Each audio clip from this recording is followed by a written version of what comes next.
You know, niggas gotta get their priorities together. Got their mind on the wrong things, spending their money in the wrong way. Trapaholics, real trap shit. Say you need that car with the rims and a trunk, just like Jim.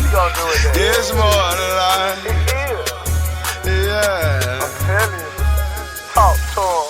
Say you need that LV bag with the belt and the hat. That's all you got though. It's more to life. Yeah. Talk to him. Real. Say you wanna turn up at the club, like some bottles, and press them guns. It's more to life. Fucking everybody. Yeah. Damn, son, where'd you find this?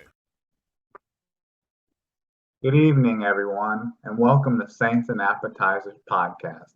And who dat? And I'm Ethan. And that preseason game was much more enjoyable than the previous two games. And other than some aftermath that may be a little bit upsetting, there's a lot to be excited about. But let's get into that right now. And so, can I get a menu? And let's talk about that. So, what rust you could be talking about with Jameis Winston? Because wow, that first drive just was complete. Not just Jameis Winston looking amazing, but he did look amazing, going 4 for 4 for 59 yards, and just not just his passing, but he even looked good just in the pocket with the passes that he made. And he even took one hit, because I had mentioned, you might even want to see him get hit, not multiple times or anything too serious, but we did at least get to see him get hit. It was even kind of a scarier when I first saw him take the hit. I was like, because I think it was actually even Trevor Penning that let his man go a little earlier. But it was also, you could say, it was kind of on Jameis Winston scrambling around and stepping up in the pocket, holding on to the ball a little longer. But that kind of shows you kind of what Jameis Winston can do that Andy Dalton and Ian Book can't do, is hold on to the ball, step up in the pocket, keeping his eyes downfield, and making throws on the move like that. But that's what I was saying. I want to see if Jameis Winston can do that still after his knee injury. Can he still throw on the move? Is he still capable of moving around? Can he take a hit? And he definitely showed that he could do that. And man, he looked good. He looked amazing. And man, seeing him hook up with Jarvis Landry 2 times, and one of them on both targets, he connected with Jarvis Landry, and one of them was for 20 yards, which was just awesome. You had Jarvis Landry catching those passes, and after each one, he was spinning the ball and signaling for first down. It just, man, it had me so juiced up. And besides that, even I think he even had a 19-yard completion to Chris Olave. Everything was just working, and the offensive line was giving him so much time to throw. It had me so juiced up. And then on top of that, in addition to that, it has me thinking, like, is Boom and Zoom back? Because man, the holes that were getting opened up in the run game were like amazing as well. And even with all that, how good the offense looked, they overcame that. That's how good the offense looked, because they even overcame a couple penalties during that. Like even the penalties that they overcame. I think there was a holding play overall early on by our favorite guy, Cesar Ruiz, had a holding play that backed him up, and that couldn't stop him. And then there was a legal motion, maybe, I think it might have been Juwan Johnson, maybe, and even that couldn't stop them. But there were huge holes getting opened up in the run game, and Mark Ingram and Alvin Kamara, that they weren't getting stopped before they were 5 yards into their running lanes, and that was great to see, because Alvin Kamara had just 2 carries for 19 yards with a long of 13, and Mark Ingram had 9 carries for 34 yards and 2 touchdowns. And man, just that first drive just had me so juiced up, man. I was pumped up. I was texting my buddy who's an Oakland Raiders fan, and he's pretty excited himself, because they have Devontae Adams now, and he thinks they're going to be so good. But I was telling him, nobody at that time, after that first drive, I was telling him nobody could tell me anything about how good the Saints are going to be. Like a hater could tell me the Saints are trash right now, and I'd fight them.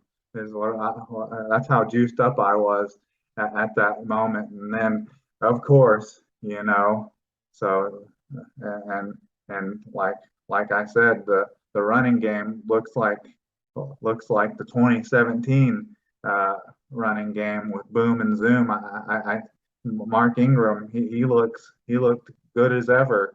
Like I think that's the role that you would want to use him in, is that goal line back would probably be best way to use him. And Alvin Kamara, man, he looks like MVP Alvin Kamara. Like I think that's how you want to use him. I think having him be like the every down back last year, and the offensive line not being healthy, and there not being any other weapons to take any pressure off of him, and there being 7-8 guys in the box last year, really hurt him and hurt his yard per carry last year. But I was just so pumped up. But of course, if you're a Saints fan, you can never get too excited, because that all came crashing down after the first drive, because then the injury bug bit, because after that first drive, this was a very similar play to back in the 2021 season, or the 2020 season. That this is what this play really reminded me of when Michael Thomas got rolled up on, because this happened on the goal line. Trevor Penning got stepped on. From the replays that I saw, Trevor Penning, it looked like he got stepped on by Andreas Pete, and from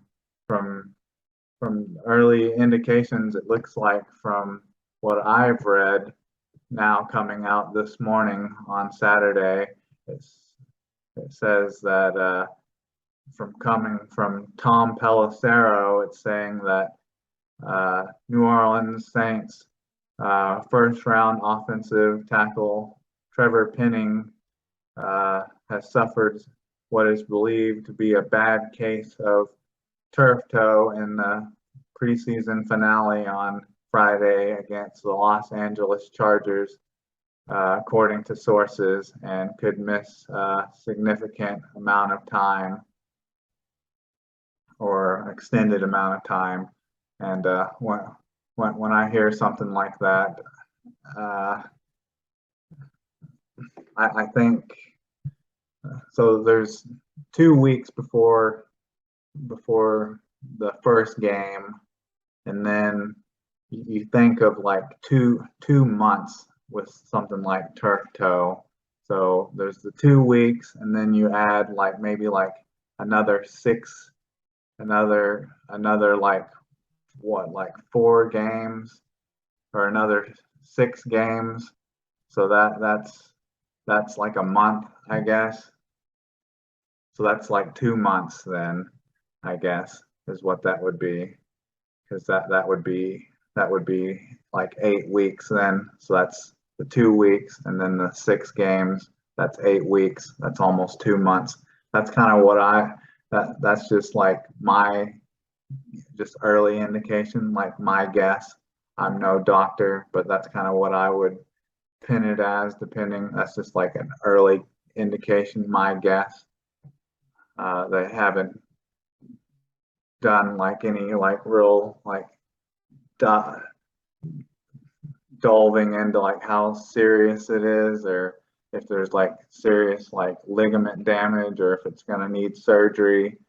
Uh, but if it's going to be like any longer than that, then they may put him on like IR, or if it's any serious than that, then heck, it could probably be season ending.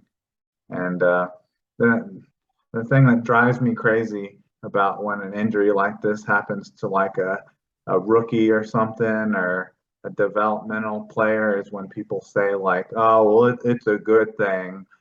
He wasn't gonna he wasn't probably wasn't gonna start anyways." Like, man, that kind of stuff annoys me, because like it's never good when someone gets hurt. It's never good when someone gets an injury or something. Like that stuff drives me crazy, you know.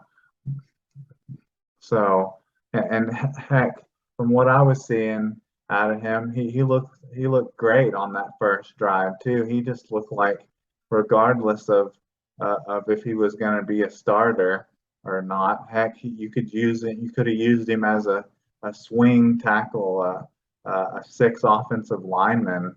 You could have even used him as a fullback at times in the backfield to try to pick up like fourth downs and stuff. So having him hurt is just a loss, regardless of if he was going to start or not. And saying that that losing him is like a good thing for like his progression, like that's a stupid thing to say, because last time I checked, James Hurst is hurt too. Because what I heard was he's in a walking boot too. So like that's just a stupid thing to say, like when I hear people say stuff like that. But when I said the injury bug hit, I'm not saying that just because Trevor Penning hit, because like after he went down, then Malcolm Roach went down with like looked like he went down with like an ankle or a foot injury too. That's kind of weird. Seems like people have been like last year. It seemed like a lot of players were getting hit with knee injuries, because the first one that kind of popped up was who was Jameis Winston had his season-ending knee injury, and then uh, Alvin Kamara missed 4 games with a knee injury, and then Ryan Ramczyk almost missed the rest of the season with his knee injury. It seemed like the Saints were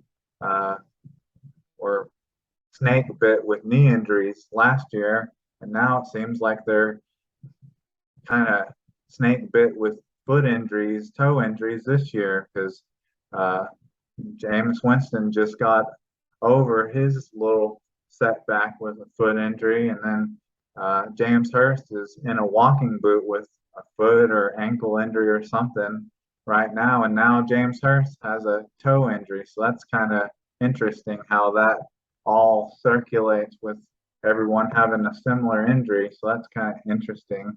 And then after he got hurt on a crazy play where, of course, the referees had to screw the Saints out of a crazy play where Ian Book kind of underthrew or overthrew Traquan Smith, where Traquan Smith had to make a diving catch attempt that he wasn't able to secure it, and it popped up in the air, and Marquez Callaway caught on the rebound, and it should have been like a 70-yard touchdown. But of course, the referees love to blow the whistle too soon, quick whistle, which we all remember the strip sack fumble against the Rams a couple of years ago. They love to blow the whistle early and still touchdowns away from the Saints. So they're definitely in mid-season form. They got to do their practice. They got to get their preseason practice in too. It looks like Traquan Smith hurt his shoulder, injured his shoulder, which, man, he did something similar to that last year. I think he started the season with like a high ankle sprain or something last year, and then came back from that, and then hurt his shoulder shortly after he came back from them. So people like to talk about Traquan Smith uh, as being has potential to be good, or hasn't met his potential as a third round pick. That's not really the only reason that he hasn't been able to meet his potential. He's kind of injury prone. So I'm almost done with Traquan Smith, not because he hasn't met his potential, but because he's injury prone, honestly. Like, I feel bad for the guy for getting hurt last night, but I'm almost done with him just because he's injury prone.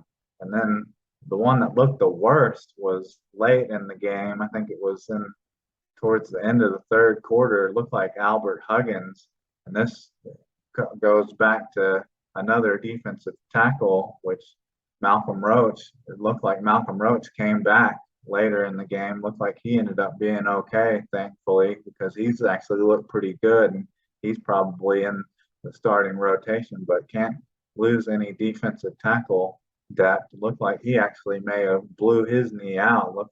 But hadn't heard any word from any coaches or anybody from him, but it looked like he may actually had the most serious injury of any of them.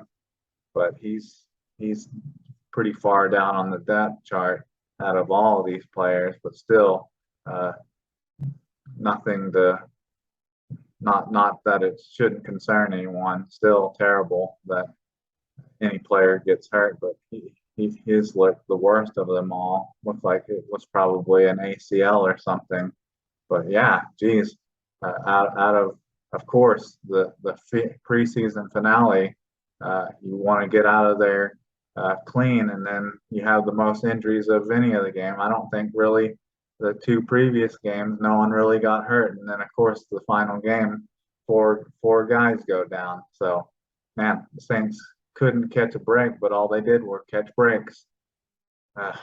Man, so like I said, the second I get excited and juiced up about the preseason game, the first drive, that didn't last very long.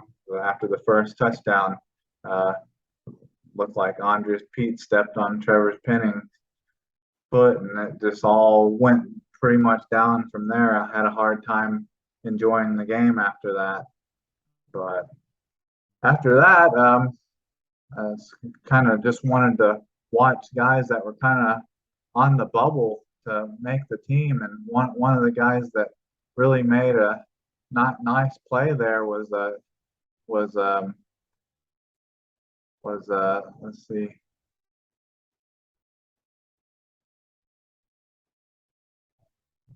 was Justin Evans, which he made an interception. I'm trying to think if that was in. I think that was in the game against. Can't remember if that was the game against Houston, or he made an interception in one of the previous. Made an amazing interception in one of the previous preseason games, and now he had a forced fumble in this game when Ian Stick made a pass over the middle to Kempmeyer, and he forced a fumble, and it was recovered by Daniel Sorensen, which that I think with that play, he pretty much solidified his spot on the team after that. And I think it's pretty well known that if it wasn't for his injury histories and all his setbacks, he'd probably be a starter still for the Buccaneers, because he was a second round pick the same year Marcus Williams was taken in 2017, and I think he was taken a couple spots ahead of Marcus Williams in the second round. So I think he's pretty much solidified his spot on the team. And in addition to players that got injured, I'm almost missing one, but this is a player that also looks like he may make the team as well. And his injury didn't look as serious. Was Kurt Merritt. He looked good as well. Let's see here.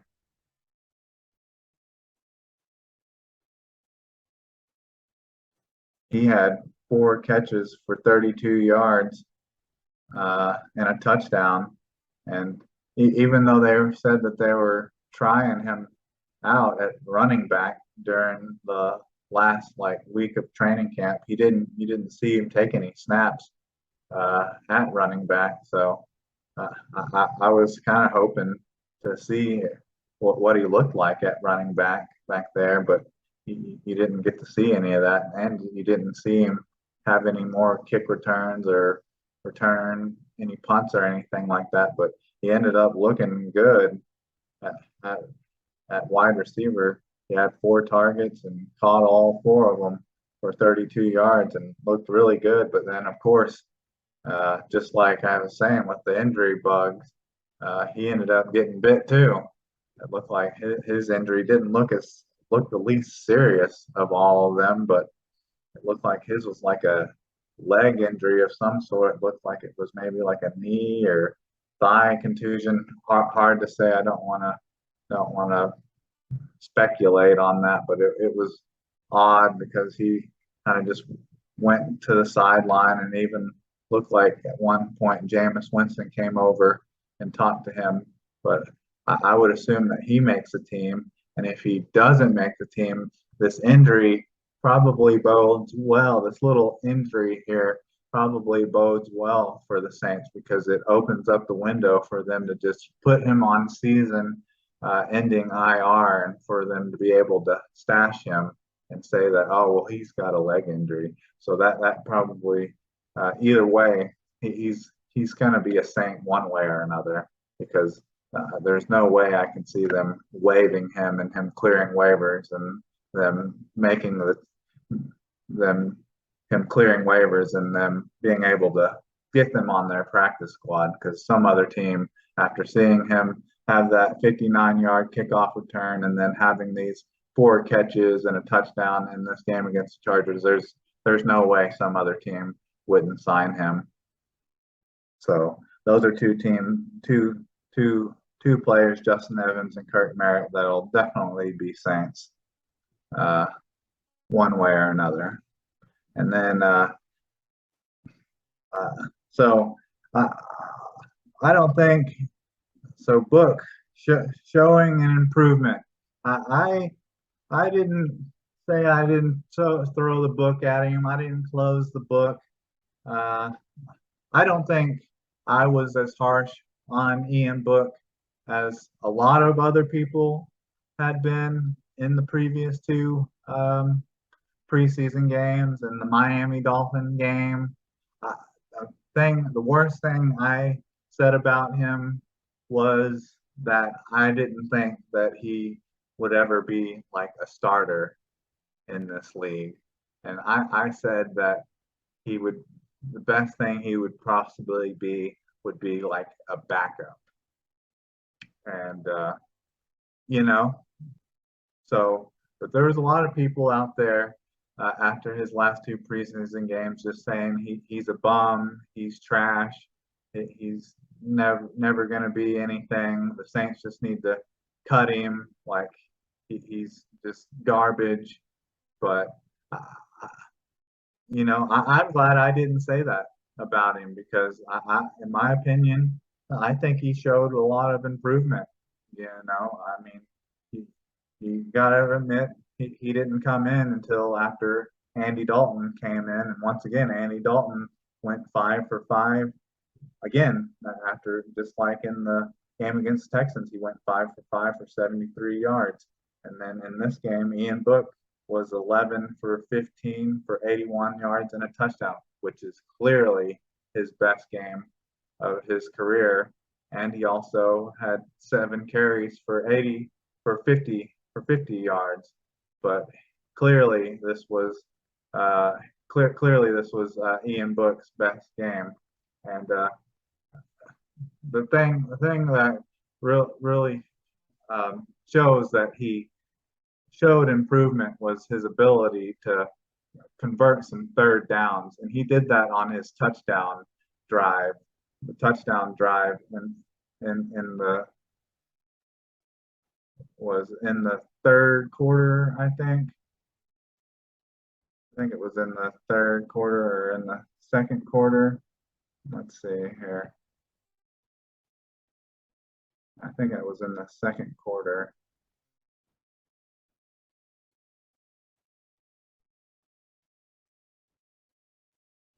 Let's see. I think that was in I think that was in the third quarter. He led a touchdown drive, and he had to complete some third downs, and he completed a 3rd and 6 to Lucas Kroll, and he completed a 9-yard pass to him. So that you would be blown away. You'd never think he could ever complete a third down before, after what you'd seen in his previous 3 games. And then heck, he impressive before that, and then he got backed up from a 2nd and 16. You think Ian Book getting backed up 2nd and 16? Do you think he, with the previous perception of Ian Book, you ever think Ian Book was going to be able to convert a 2nd and 16? Most people probably not. And then he gets backed up to 2nd and 16, and then he converts that into a touchdown. When he gets down to 3rd and 8, he completes that for a 9-yard touchdown, and that was to Kirk Merritt for a touchdown. So I think that showed a lot of improvement there. And then also he ended up having pretty much the game-winning drive that ended in the field goal, where he just milked the clock away, and he had some really nice scrambles on that drive. Now I think that growth really began in the Green Bay game, and I think that all started when he saw Jeff Driscoll.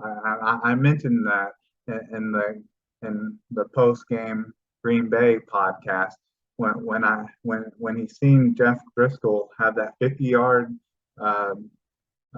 touchdown run or whatever. I think that maybe had something click in Ian Book's head, that maybe I need to use my legs more, or maybe I need to know when to run or when to not run, or maybe I need to be more physical or willing to run, because ever since that happened, it seems like he's been more willing to run or willing to take on hits, because after that, on his field goal winning game milking drive, he had some big scrambles there. He had one that was for like 30 yards, went for like 30 yards, and he even like lowered his shoulder and tried to run over a defender.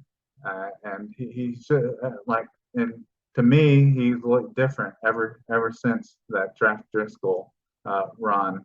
And so to me, I've seen improvement. I'm not saying that he needs to be the Saints backup over Andy Dalton or anything, or that he is gonna make even make the Saints 53-man roster. I think I would be surprised if he clears waivers.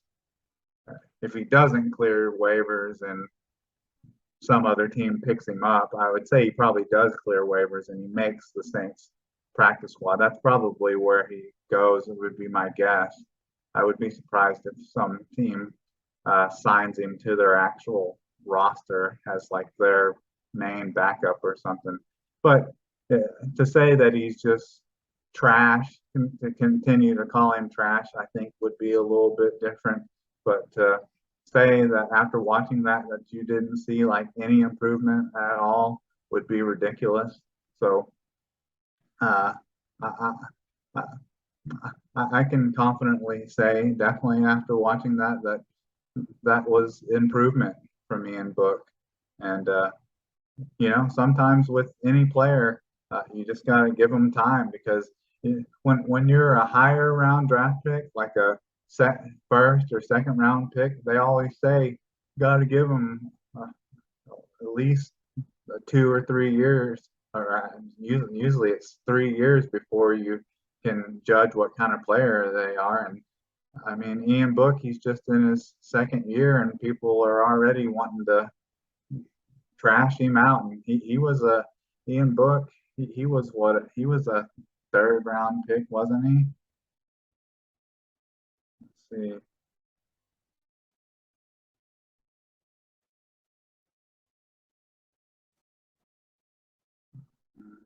He was a fourth round pick. So I guess he kind of falls out of that realm of being a high round draft pick. He was a fourth round pick. But see, it's usually it's first or third round picks where people want to give that time to develop. But anyways, like I said, all the injuries that the Saints have put a little bit of a damper on that 27-10 victory by the Chargers that had me juiced up until, of course, the first touchdown drive. But other than that, I think that's all I have for you. And with that, can I get a check, please?